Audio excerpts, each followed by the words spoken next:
Good morning students. Previous कुछ lectures में हमने लेंथ कॉन्ट्रैक्शन और उससे संबंधित कुछ प्रॉब्लम्स और न्यूमेरिकल सॉल्व किए थे।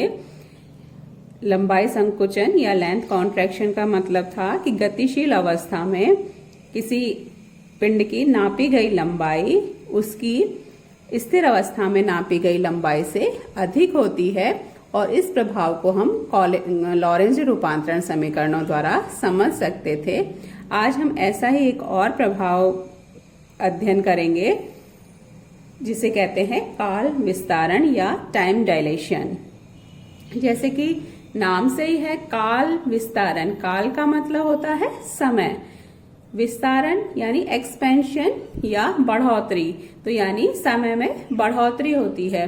और किस तरह से समय में बढ़ोतरी होती है या किस तरह से समय बढ़ा हुआ प्रतीत होता है वो देखने के लिए, वो समझने के लिए हम लॉरेंज रूपांतरण समीकरणों का सहारा लेंगे। और उसके लिए सबसे पहले हम कुछ टर्म्स को डिफाइन करते हैं।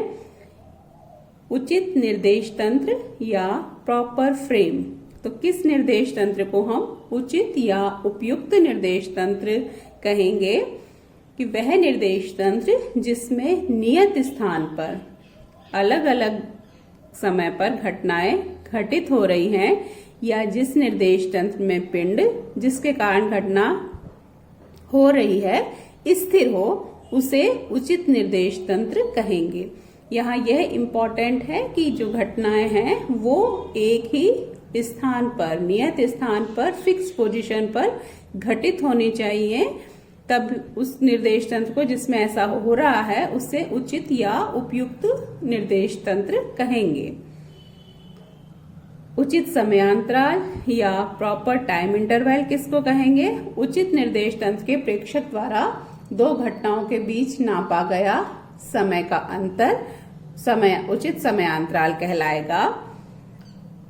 या एक नियत स्थान पर घटित हो रही दो घटनाओं के समयों का अंतर, उसे हम उचित समयांतराल कहेंगे, और इसे हम टॉ जीरो से डिनोट करते हैं, टॉ जीरो से दर्शाएंगे।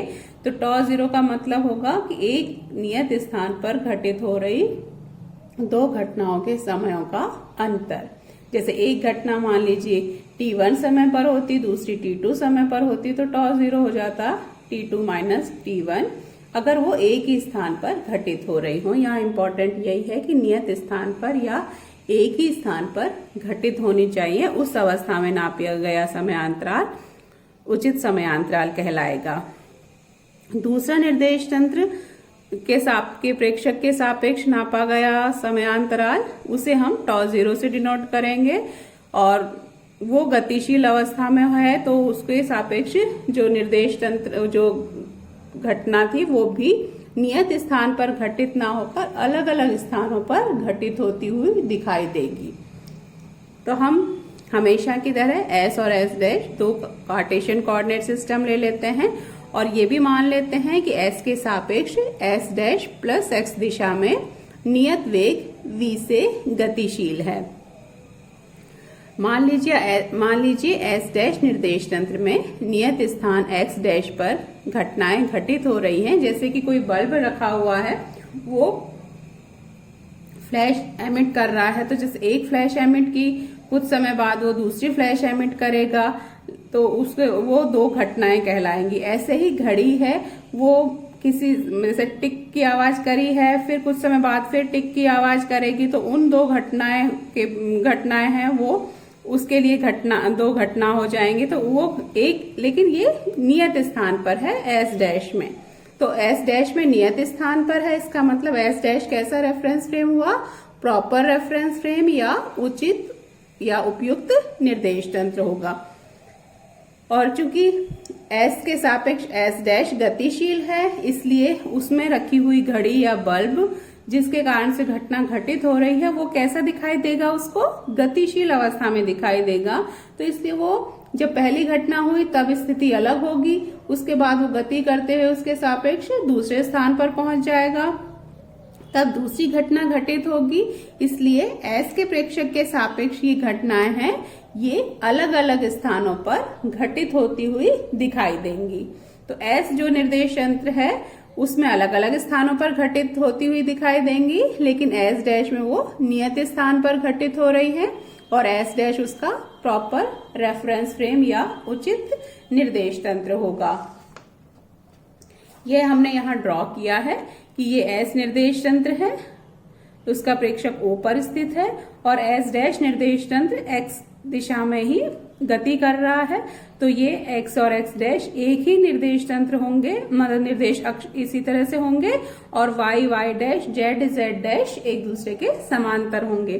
तो यहाँ मान लीजिए P पर कोई घड़ी या बल्ब रखा हुआ है और उसकी दूरी O डैश के प्रेक्षक के सापेक्ष x डैश है और उस समय पर O के प्रेक्षक के सापेक्ष P की जो दूरी है वो x1 है। कोई जैसे बल्ब रखा हुआ है तो पहली बार जब वो फ्लैश एमिट करता है उस फ्लैश को O डैश t1 डैश समय पर देखता है और O t1 समय पर देखता है। तो S के लिए उस घटना के कोऑर्डिनेट्स हो गए x1 t1 और S डैश के लिए हो गया x डैश t1 डैश। अब क्योंकि गति कर रहा है S डैश के निर्देश तंत्र S के सापेक्ष, तो ये गति करते हुए दूसरे स्थान पर पहुंच जाएगा और उस समय P की स्थिति इस तरह से हो जाएगी। और क्योंकि x O डैश के सापेक्ष ये स्थिर अवस्था में है, इसलिए ये दूरी अभी भी कितनी होगी, x डैश के बराबर होगी, लेकिन O के सापेक्ष ये दूरी x2 हो जाती है।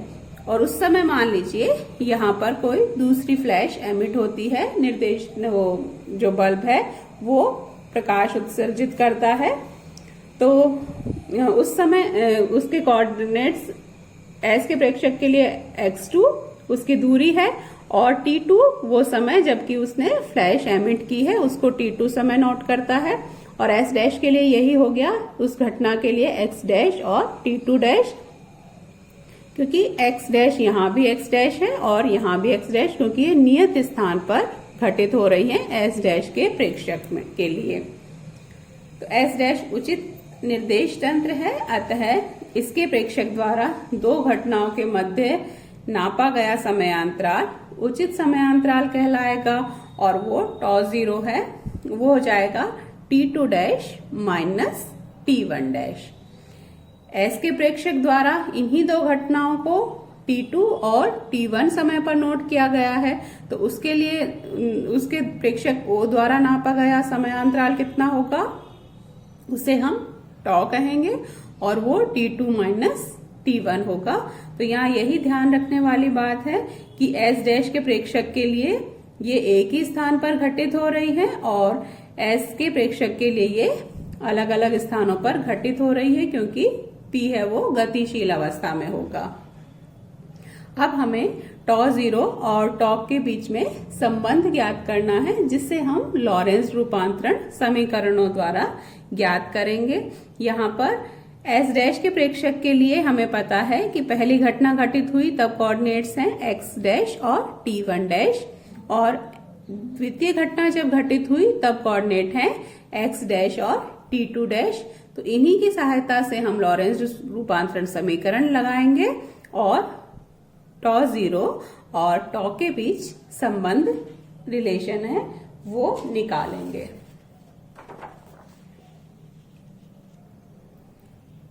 तो उसी तरीके से जैसे अभी था कि S डैश के लिए प्रथम घटना जब घटित हुई तो कोऑर्डिनेट है x डैश और समय t1 डैश, और द्वितीय घटना x डैश और t2 डैश पर। तो लॉरेंज रूपांतरण समीकरण, यहाँ हमें टाइम के लिए समीकरण संबंध निकालने हैं, तो हम समय वाला ही लॉरेंज रूपांतरण समीकरण लगाएंगे, जो है t is equal to gamma t dash plus vx dash upon c square, और गामा का मतलब है 1/√1 minus V square upon C square. तो इसी में हम लगा देंगे t1 पर t डैश का मान था t1 डैश और समय वो दूरी जो है वो x डैश ही थी, तो t1 dash plus v upon C square x dash, और t2 हो जाएगा gamma t2 dash plus v upon C square x dash. ये दूरी x डैश का मान नियत रहेगा, एक ही स्थान पर घटित हो रही है। माइनस कर देंगे तो t2 माइनस t1 हो गया गामा, ये दोनों कैंसिल हो जाएंगे, T2 dash minus T1 dash, और T2 माइनस T1 का मतलब है टॉ इक्वल्स टू गामा, ये T2 dash minus T1 dash टॉ 0 के बराबर है, या टॉ इक्वल्स टू टॉ 0 और गामा की वैल्यू पुट कर देंगे तो 1/√1 माइनस v²/c²।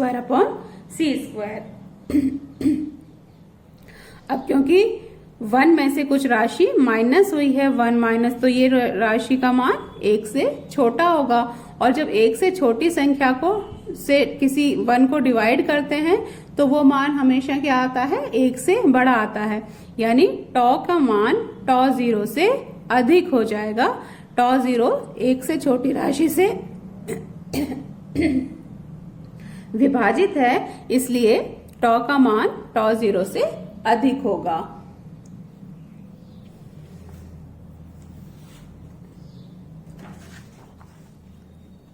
या हम कह सकते हैं कि s के प्रेक्षक के सापेक्ष जो घटना घटित हो रही है वो अलग अलग स्थानों पर घटित हो रही है, क्योंकि गतिशील अवस्था में है, तो वो जो समय नापेगा s का प्रेक्षक, वो समयांतराल उसके प्रॉपर टाइम इंटरवल या उचित समयांतराल से अधिक प्रतीत होगा, ज्यादा बढ़ा हुआ दिखाई देगा। जैसे कि अगर घड़ी रखी हुई थी तो उसकी दो टिक टिक के बीच में अगर मान लीजिए 1 मिनट का समय था, तो एस के प्रेक्षक को वो समय 1 मिनट से अधिक महसूस होगा, अधिक दिखाई देगा। या एस डैश में रखी हुई घड़ी एस के प्रेक्षक को धीरे चलती हुई या सुस्त दिखाई देगी, और ये घटना काल विस्तारण कहलाती है कि गतिशील अवस्था में दो घटनाओं के बीच नापा गया समय उसकी स्थिर अवस्था में नापे गए घटित हो रही घटनाओं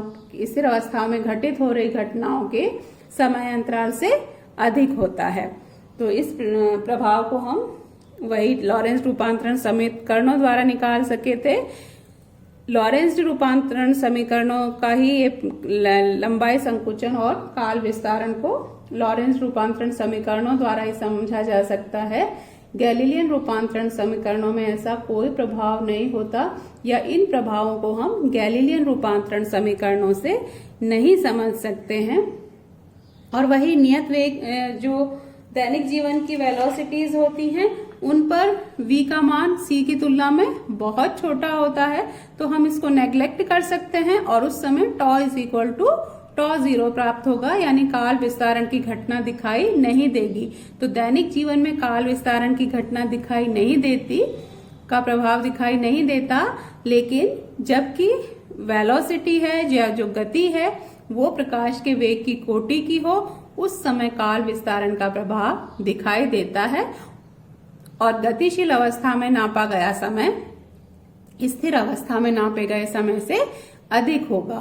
तो इस प्रभाव को हम अब आगे हम कुछ एक्सपेरिमेंट्स देखेंगे जिनसे काल विस्तारण को समझा जा सकता है, या काल विस्तारण के द्वारा ही उनके जो परिणाम प्राप्त हुए उनको समझा जा सकता है। तो ये हम नेक्स्ट लेक्चर में करेंगे।